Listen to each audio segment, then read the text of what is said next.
Welcome to the Bentley Systems training course where you will learn how to design concrete structures using the Reinforced Concrete Designer within Staad Pro.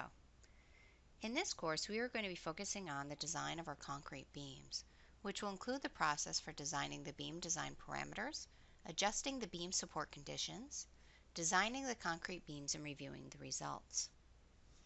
In this video, we are starting with a model that's already been created in Staad Pro, and the analysis has already been performed. We are now ready to proceed to the Reinforced Concrete Designer, which is a post-processing mode available within Staad Pro. To access this area of the program, we're going to select our Mode, Radio, Menu Bar item, and select Concrete Design.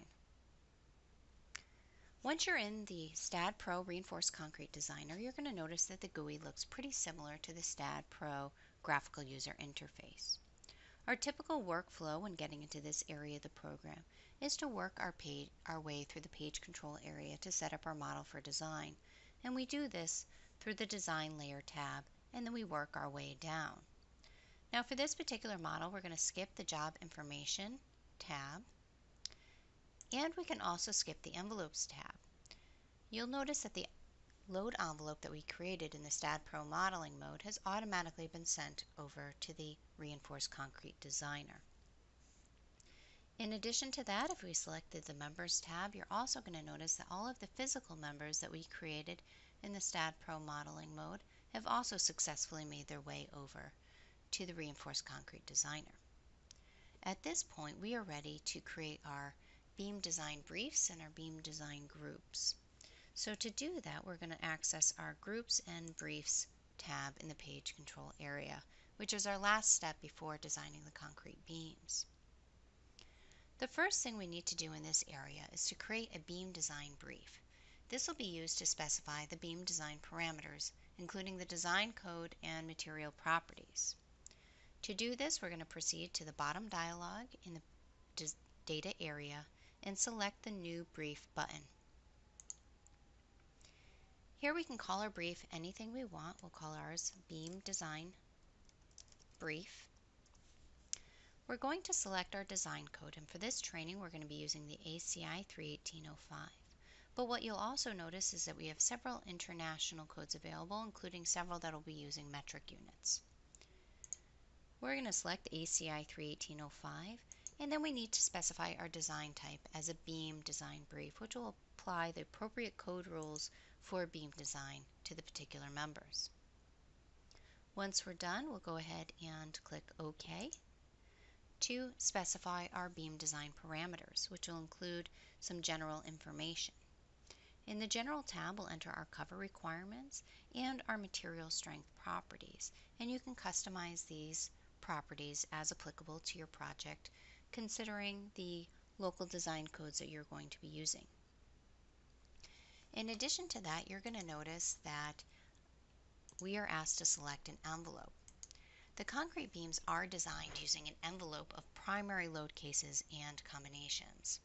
The design is performed at a number of sections along each design member to satisfy the maximum positive and negative forces that exist at that section from all of the load cases within that envelope.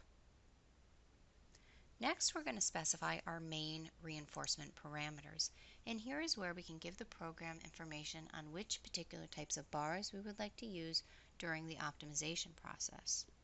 For my top and bottom bars, I'd prefer a minimum size of a number 5 bar with a maximum size of a number 9.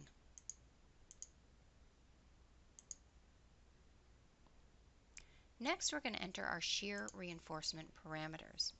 We can specify where we want to design our shear for, and we can enter our shear bar criteria. This will also include information on our stirrups and whether or not you need to use open or closed stirrups for your particular model. Once you are satisfied with all of your beam design parameters, you can go ahead and click OK. Now at any point, either before or after the design, you can adjust these design parameters, and the way to do that is just by clicking the Edit Brief button when your beam design brief is selected, and you can adjust any of those parameters and then re-perform the design. Once you've created your beam design brief, you are now ready to create your beam design group. and this will be used to specify which members to design for which design brief. For this model, we're going to select all of our concrete beams to use this beam design brief. So I'm going to hold down my control key and select all of my beam members in the model.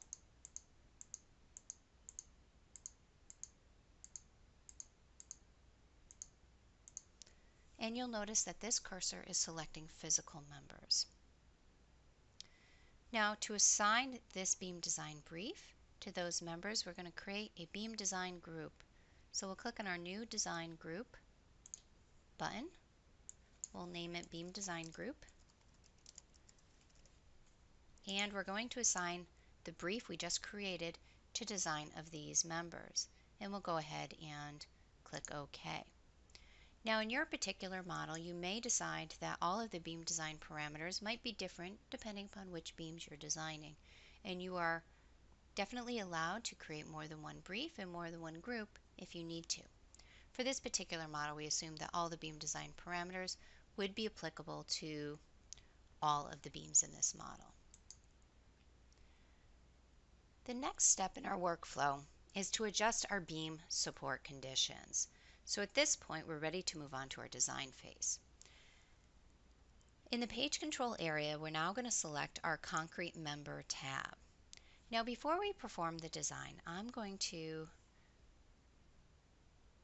take a look at my summary tab. And what I'm going to notice is that I have several members here that are currently indicating that they are unsupported. So we're going to notice that our beam members, our members that are basically supported by other beams or girders, are currently indicated in unsupported condition. Staad Pro has not automatically detected when a beam member is being supported by another beam member. It is, however, correctly identifying that columns are supporting those beam members. So if you have any situations like this where you have, say, a beam member that's being supported by a girder, you will need to manually enter their support conditions. So in our bottom dialog, we're going to go ahead and select the Supports tab, and we're going to find that several of these members are indicating no support. So if I scroll down, what I can do is I can manually enter their supports in each of these infill beams, and they're happening here, basically at those 6 locations. They are supported at 3 locations by the girders. So I'm going to switch their support to say Fixed Support. And I'm going to enter the support width, which is the width of my girders that are supporting it. And for this model, that's 16 inches. And I'm going to proceed to do that for each of those different situations.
Now I've done adjusting my concrete infill beams.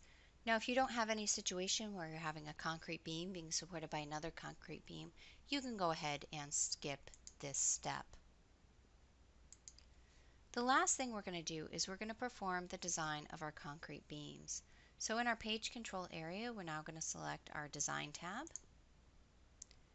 And here, the Design Options dialog should automatically appear.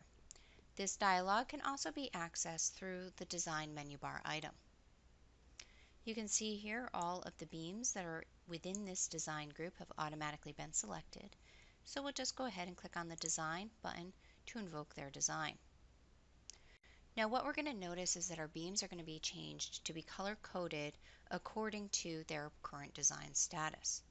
What we're going to notice is all the concrete beams in this model are green, and if I took a look up still in my summary dialog at the top of my screen, if I scroll all the way down, I'm going to see an OK for every single beam in this model, which means every single beam did pass the code check requirements. If any beam member did not pass, it would be indicated in red and we would be reported a no design in that area. In addition to that, a little dialog would pop up that said to give you a warning and reasons why certain concrete beams couldn't be designed. Now for this model, since all of the beams have passed the design, we're ready to review their reinforcement results. And we have several different areas that we can do that, either in graphical or tabular format. If you wanted to take a look at your main layout reinforcement or your main bars, we have two different tabs that can give you that information. The first is your main layout tab, which will basically give you information for any currently selected member. So here you can see I'm going to select any physical member in my model. It's going to give me information on that model. Here I have a table that'll give me the information, and I also have an elevation to show me what those bars are looking like. If I wanted to check what the bars were at any length along the member, I can use this slider bar, and you can see here my graphic will be updated. If I wanted some additional information, I also have my main reinforcement tab, where basically I can get information on each member in the model in tabular format. You can see here as I select different members, they'll be highlighted on my screen. In addition to that, I also have some shear reinforcement results, which I can also see in graphical and tabular format. I can go to my shear layout tab, and again I have an elevation of the currently selected member in my model, and I can use this slider bar to go back and forth. Within the elevation, it's also telling me how many bars, and here I'm using number 3 bars at 10.5 inches on center. I can also go to my shear reinforcement tab, which will basically give me some information on the design as well. Now, if after I perform the design, I would prefer to maybe modify any of the design conditions, I can go back to my design layer, adjust my beam design brief, and then re-perform the design. If I ever needed to go back to the Staad Pro modeling mode, I could just save my model in the RC Designer, go back and maybe even perform some modifications in Staad Pro, and then return to the RC Designer.